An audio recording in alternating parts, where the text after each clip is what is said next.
how much income would be appropriate, in my opinion, to actually go after a BMW F80 M3. Now, in this episode, we're going to break down everything from the down payment, the initial cash, all the way to the installments in what I would think will be a comfortable income range so that the M3 is possible, all right?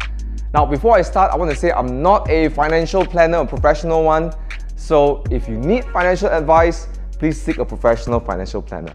Now, this is merely how I would look, how I would break it down so that I would feel like, okay, this is exactly what I need to do to get to my dream cars, all right? So this video are meant for people who are car enthusiasts, and there are two types. Some people who are like, well, I think I have enough money, enough income to go for it. I just need a little bit of assurance. I think this is a great place to sort of get some clarity on a piece of paper. If I want to go, I want to achieve something, I think it's so important to get it in clarity.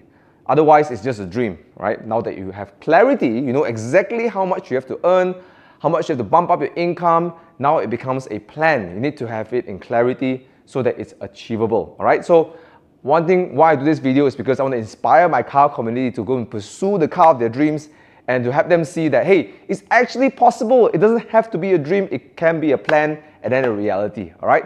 So thank you so much again for all your comments and support in this content. I did this as a test, but it seems like a lot of people are liking this content. So I'm going to keep putting more videos with myself and the team, right? With that, let's start the video on BMW F80 M3. Before I start, a lot of people are probably saying, Thomas, the kind of prices that is out there for the M3, maybe you should go for the later generation M340i, right? Because the power is also 380 is quite powerful, all-wheel drive, larger, newer platform. Well, the answer is, yeah, that's true. You can go for a G20 M340i, but there's something about the F80's M3 and being an M car. It's really, really different. Something to do with the chassis, its playfulness. I always find that the M340i is a little bit too safe to drive, and the old the M cars feel a little bit agey. And I think that's what makes it so desirable. The other thing that people might say, Thomas, why don't you say go for the M4? It's a coupe, it's more exciting. In my opinion, M4s are great, but I think there's so many out there. The M3s are just a little bit more unique, and I think this car has a very unique space. It can be your only car at home for a car enthusiast, right? You can fetch your family, you can go for that road trip, you can go for weekend drives, you can go on the track, and the M car offers all of that. Whereas, for example, the M340i may not take the beating on the track so well, and it's not as dynamic as when you're pushing it to the limits, okay? So I think the F80 M3 offers that very special dynamic. In my opinion, as I did a review or a video for my M2 competition, I think M cars are like the perfect companion for a car enthusiast, especially if it's only your one car, all right? So let's jump in. Let's take a look at the car prices first. Let's do some scouting around. I found some pretty decent price M3 competition, all right? Why not go for the competition, right? Now there's the pre-facelift that goes up to 260 for the used ones, but there are recon ones that are coming all the way up to 355. So this is a great example. Look at this one over here. Isn't that gorgeous? Black color, angry and fierce. And it comes with that competition rims.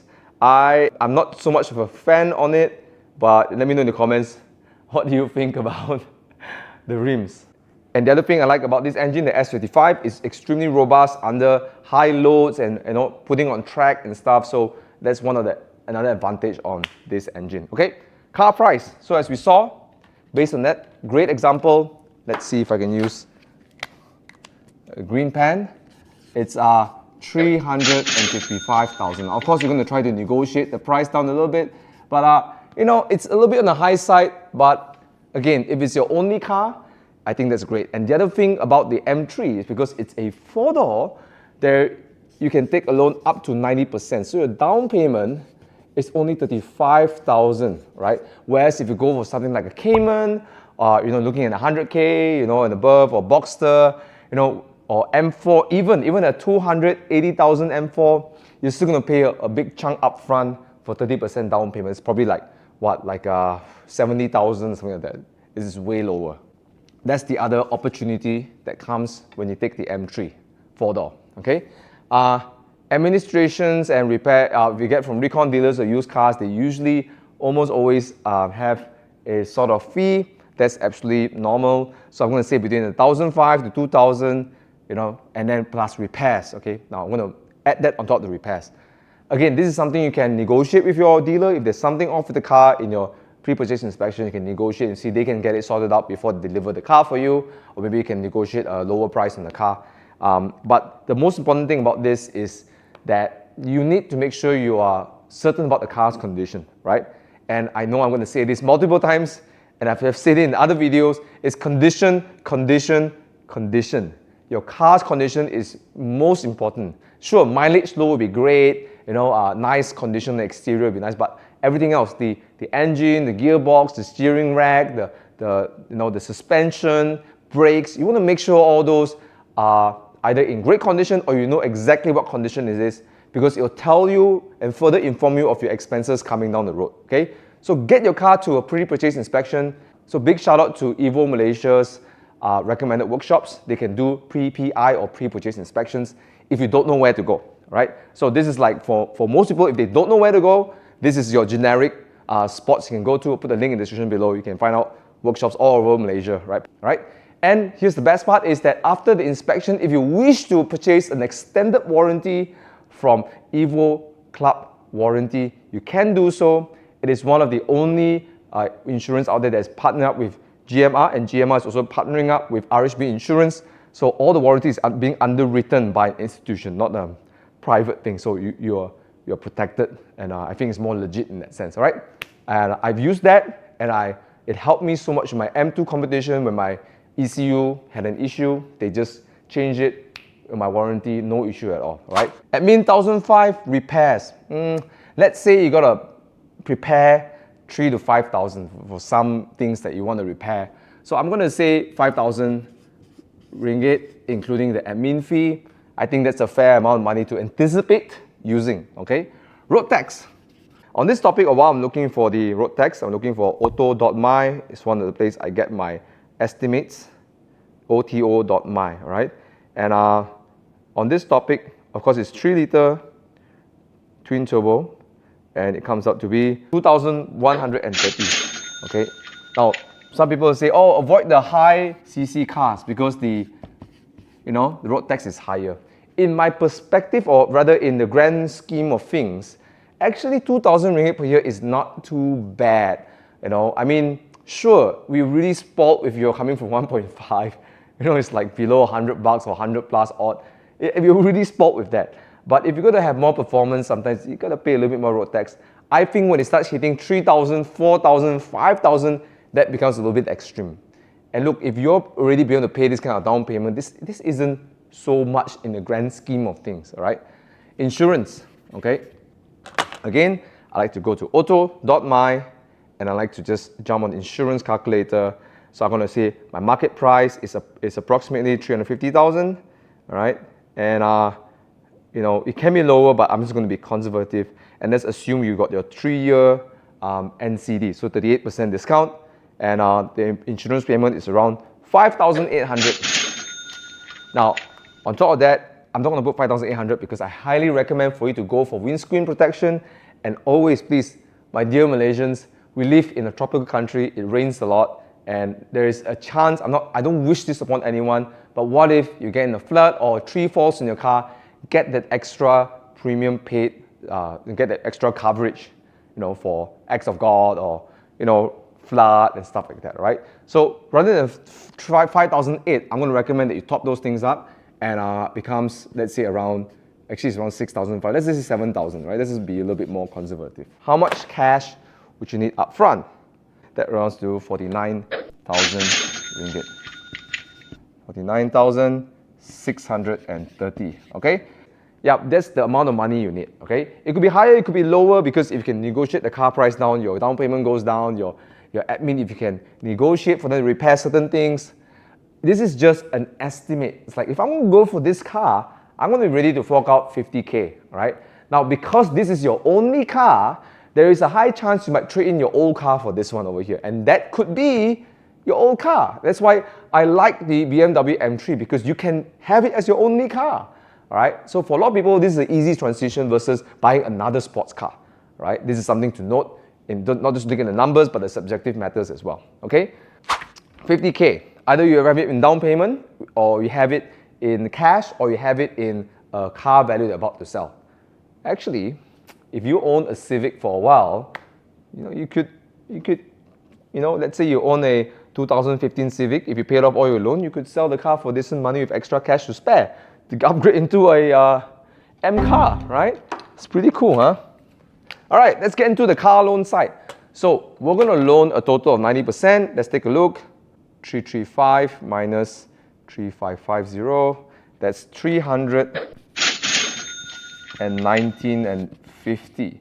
Okay, in calculating my monthly repayment, I like to use this website called calculator.mine. All right, let's take a look at the car loan calculator site. Okay, it's really easy to use. All you got to do is key in your car price. Okay, and let's say it's 355, and then we let them know your down payment is 10%. Okay, and then you put a loan period, let's say 7 years, and because it's recon, you can get it a little bit lower. Let's say we get an estimate of 2.5%. That works out to be 4,469 per month. Right, let's just say it's 4,480. Just pull up a little bit, all right? Okay. And on a yearly basis, that we take 4,480 times 12, that gives us 53,000 ringgit, right? 760. Okay, repairs and maintenance. From my experience of owning M cars and for people owning M cars, it's actually not that bad. And as I said, the S55 is quite robust. Unless, of course, you're going to tune the car and do many launch controls and stuff like that, then the con rod could be an issue, con rod bearing and stuff. So you might want to get that looked at. But if you're not going to drive the car like like launch and launch and launch, it actually does take a lot of beating pretty well. And what I really appreciate about this car is that it really overcompensates with the cooling. So the car is really nice and, in the right temperature. It doesn't go overheat too fast, too quickly, So that's what I really appreciate about the S55. But maintenance side, it shouldn't be so expensive. I think the steering rack can cost a little bit more. The shocks can cost a little bit more as well. And my opinion is that do get those money ready so that you don't get caught off guard. And if you don't need the money, sure, just keep it on the side. And you don't know when you need it. Okay. One last thing, maintenance as well. Wear and tear tires. Okay. This car runs pretty fat tires, so you want to plan at least 1,000 to 1,300, 400 ringgit per tire. So you want to make sure you have that. Every 2 years you're going to change, and of course that depends on individual, how they drive the car, and if you're going to go sideways with your car, congratulations to your rear tires, all right? Okay, back to that. So again, this is something you got to take it as subjective matter, right? How you're going to use the car, etc., what brands you prefer and all. But I'm going to say for myself, for example, I like my Michelins, and Michelins are a little bit more on the premium, PS4S. So I'm going to say, it will be safe to say 10,000 ringgit to 15,000 ringgit per year as a yearly maintenance prepared for this car. So let's put 10,000 ringgit on the lower side. Okay. So if I add my yearly loan and also my repairs per year, that works out to be around 63,760 outgoing per year. And if you take that and divide it by a month, that will be 5,350 per month. Okay. Now, let's move on to the next one. Okay, 5,350.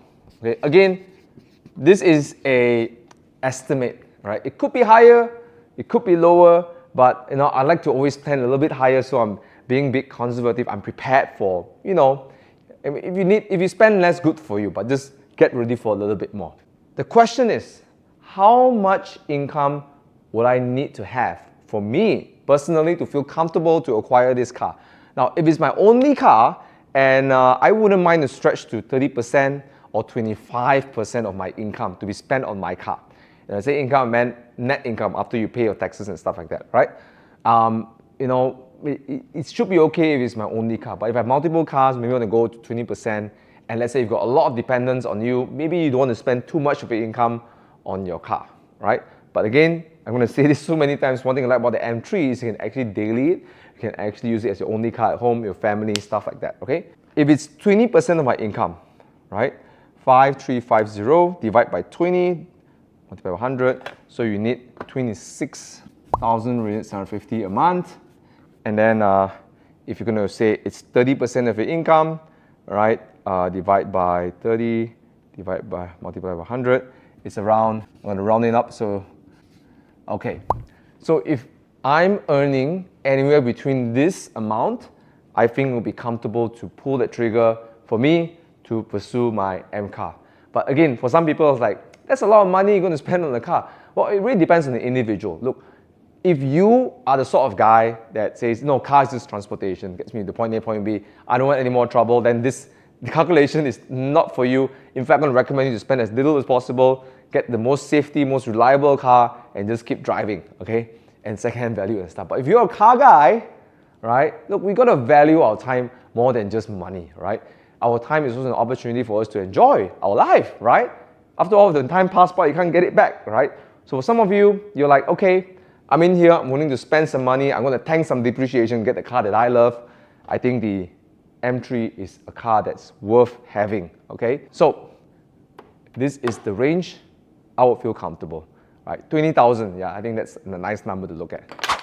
Two things can happen. For some of you, you're like, okay, I'm ready to go, I'm confident, bam, go for it, right? For some other people, you're like, well, I'm not there yet, and it seems pretty far. You can look at it two ways. Either it's a half glass full or a glass half empty, okay? So if you say it's so far away and there's nothing I can do and that's it, that's the end of your dreams, right? But the other way to look at it is a different attitude, okay? Now I know exactly what I need to do. Well, not exactly, but you know, you have a milestone. Like, that's a goal to work towards. So if I'm making 7 grand a month, the question I'll ask myself is, how do I get to 20 grand a month? Like, you keep asking that question enough, you're going to find something you need outside in the market. And here's a quick tip. I know it's not a car thing, but a quick tip to my car community friends, you know, be curious. Go out and look for something. Don't just get stuck on, oh, my income is this, I got to live under this. There's so many ways to earn money out there, all right? Whether you're an entrepreneur, whether you are a employee, whether you're self-employed, there's so many vehicles out there to make money. If you really go out and look the time, get your time to actually, find out. And here's the best thing. Not only you are earning more money, you're actually learning something new, right? Isn't it great that we get to learn and grow? Because, yeah, growth is needed, okay? So I don't want you to get discouraged and say, no, I can't afford it. I'm only earning 5,000 or 7,000 ringgit or 3,000 ringgit a month. If you can't, make that happen.